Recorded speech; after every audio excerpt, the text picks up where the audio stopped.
Hello there. Welcome back to Empower Your Soul. Today is my last inspired podcast episode from a recent demonstration I did, but it's actually something that has been being toyed at in my head for quite a while. So I'm really excited to talk about this. And it's going to probably be this jumbled mess, but what I want to talk about is the evidence spirit gives in readings and kind of how it relates to the message or what needs to be said in the reading.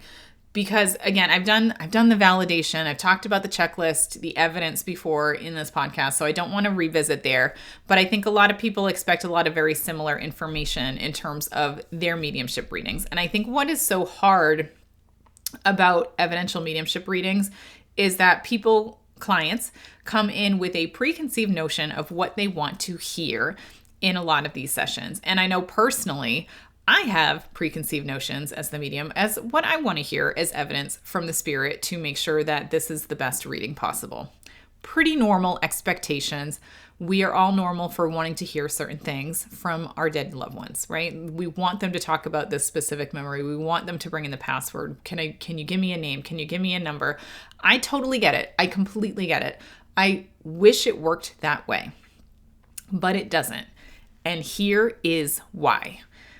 Because the information and evidence that spirit brings in is specific to the person sitting in front of me and also specific to the message that they are going to give me. And this is like advanced level topic here because I don't talk about this within my beginner's mediumship class at all. I will probably include this topic in the upcoming more advanced mediumship classes that I'm going to do, because we need to be very flexible in the type of evidence that spirit brings in. Case in point, story time.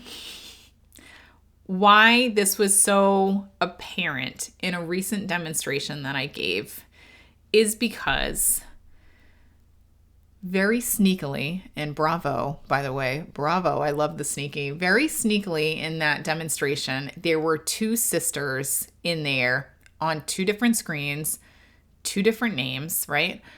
Just first names, but they looked similar. And I kept looking at both of them and kind of flip-flopping them because I couldn't really tell the difference. It was kind of funny. But they both asked for their departed mother. And I read that departed mother as two completely different spirits. As the medium bringing the spirit through, I could not tell that it was the same person. So the first person was, I'm going to say, the younger sister.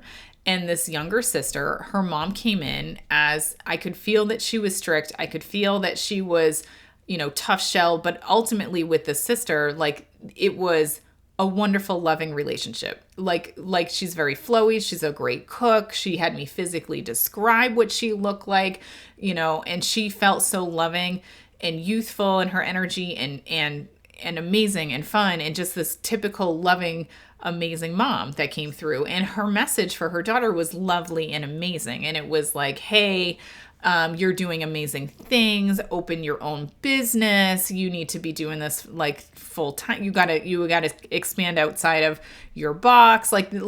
Just very loving, proactive, empowering messages from this mom. And it was just awesome. It was a really good reading. She felt really good. She cried. Crying is always the indicator that I've said what I had to say. That's always my thumbs up from spirit. When I cry, it's like double thumbs up, which is great because that means they've got me too. So that reading went well. And then about 4 people later, I called on her sister unknowingly. It was her sister who also asked for the same mother. And that mother came through completely different. That mother came through as a hard ass. That mother came through as somebody who things were never good enough for her. And I'm trying to remember. Apologies, I do get mediumship amnesia. And this mom came through with, how she'd never lived up to her own standards, that she had so much more potential than she had, and how, she loved her family, but she always wanted more. She wanted better. And the message for this daughter was, why are you hating yourself? Right? Why do you keep like saying how good she is and how strong and resilient and brave she is and how much she's done, and yet she continues to shit on herself essentially. And like, why do you keep doing that? Like, you are putting yourself in this box of misery. Just take a step out of it and you're going to be able to see life from a whole different perspective. And it is happy. Like choose happiness every single day. So very different evidence for this same mother, very different messages for this same mother. And to be totally honest with you, I need to sit with the energy of this mom. She presented herself two completely different ways for me. I did not read the energy wrong, because the energy she gave me with the younger daughter was higher vibration, almost like angelic vibration, this guardian angel that watches over you. And she was amazing. And then the energy that she gave me with the older sister was, I'm going to say, lower vibration. And she essentially set her vibrational level to meet her daughters where they're at, so that she could give the right evidence to get me to the right message. And what's so funny to me is after she fessed up, after they fessed up, that it was the same spirit. And I was like, no way. And they're like, yeah. And I was like, there's no way, because she's so different. And they're like, it's the same spirit. I'm like, well, I'll trust you.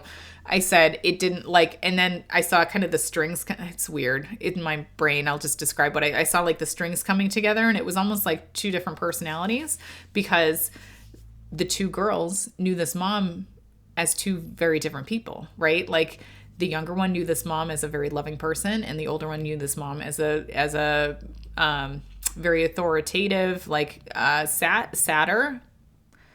It's the oldest daughter, right? You bear the brunt of mom trying to figure out how to mom, right? I'm doing that with my son. I totally get that. So she's two different moms to these two different girls, and that's why it felt like two different souls. So this is, I guess, point number one that I wanted to make, is that when spirits come through, they're going to come through for you. And they're going to come through as you know them, as you can take them. And I have had demonstrations where it is entire family, like a room of 12 family members that are all related. And I will pull in the dead patriarch, but only one person in the room can take the description of this patriarch that I'm saying.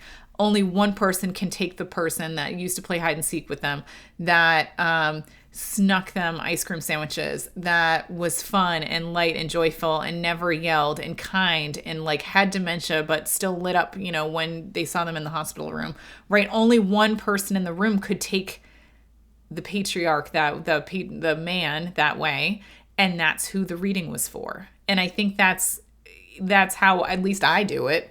Not sure how other people do it. So when I have a room full of family members, I always say, whoever can take the version that I'm saying, this one's for you. So you might all know who this is, but if it's not your perspective of that person, it ain't for you. And I think that was 100% like proven and backed up in this demonstration with these two daughters, because that's exactly what happened. Right? We had one version of mom here, one version of mom here, same spirit, two different versions of her, which I thought was so interesting. It's so interesting, right? Working with spirit. So that's, evidence, or that's the point number one I wanted to make. And then point number two I wanted to make, again, is that the message, the evidence that they bring in is part of the message. It kind of sets me up as the medium for what I'm supposed to say, and it creates a story and a flow to the reading, and I want to say that it hasn't always been that way. It used to be the checklist medium, and then I'd move into the message, but it's clunky when you do it that way. When you have evidence that doesn't match the message, it's not a story. It's not a beautiful experience, I'm going to say, for my clients. So I want you to think about that if you are a client or if you're a medium. Like, how does it flow? How does it flow between, you had a grandma that died at 92 of lung cancer, and she was a singer and she's a dancer, and, she loved family, and then she cherished the holiday meals, and her favorite thing to cook was blueberry pie. But then as you get to the message, it's talking about, I don't know, your husband and how he's a dick, right? Right? Like, how does it feel? Like, it doesn't flow. Like when you're talking about one thing and you end up talking about something else entirely with the message, like, it's not a loving experience. It's more like, what was that? Like, I felt like I just got hit from 17 different angles by all this different information. Nothing flowed. It didn't feel like grandma, right? It didn't feel like grandma. Grandma was a storyteller. So I want you to think about the evidence and how it flows into the message. And that's why you might get different evidence at certain points, right? You might get different things that you don't expect because it needs to weigh into the story. I've beaten that one to the ground, so I'm going to stop saying that over and over again, but you know what I'm saying. So with this oldest daughter, once she confessed that it was the same spirit, they also admitted that they had been to quite a few mediums doing the same shtick, coming in, asking for the mom. And they're like, it's like the same thing with every medium. And I was like, well, yeah, mom's delivering the same messages. And mom didn't pass too long ago. So they've gone to quite a few mediums in a very short period of time, getting a lot of the same readings and the same messages over and over again. So I guess like this is point 1B that I want to say is that, or it's 2A, whatever this is, where if you go to a medium over and over and over again in a very short period of time, they're going to tell you the same thing over and over and over again because you haven't moved on from your grief. You haven't changed. You haven't done the work that they've asked you to do. So they're going to come through giving you the same exact probably evidence and messages to like go do your shit. Otherwise, like if you come back to talk to them, they're going to be like, I'm just going to be a repeat record until you actually do something that's new because we're like, we've proven they exist to you. You obviously have been to enough mediums to know this is mom. Why do you keep going? I digress. I know that there's an obsession with this work. I want to talk about that at some point too. But that's the reality of it. So they had gone to several different mediums where they had gotten the same, essentially same evidence and same message. And this oldest daughter was like lamenting in the middle of this demonstration about how her mom won't come through as this loving mom. She comes through as this angry mom over and over and over again, this sad mom over and over and over again. And I said, well, what the fuck are you doing? Sorry about all the swears this one.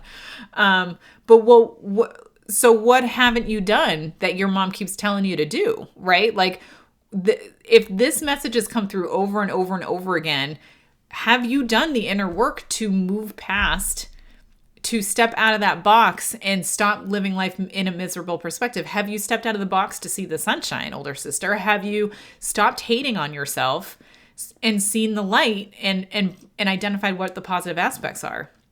Because I tell you what, mom is going to keep coming through saying that same message until you do something about it. And hopefully that was like this ding moment in her brain, this epiphany moment where she kind of realized that. But spirit meets where you're at.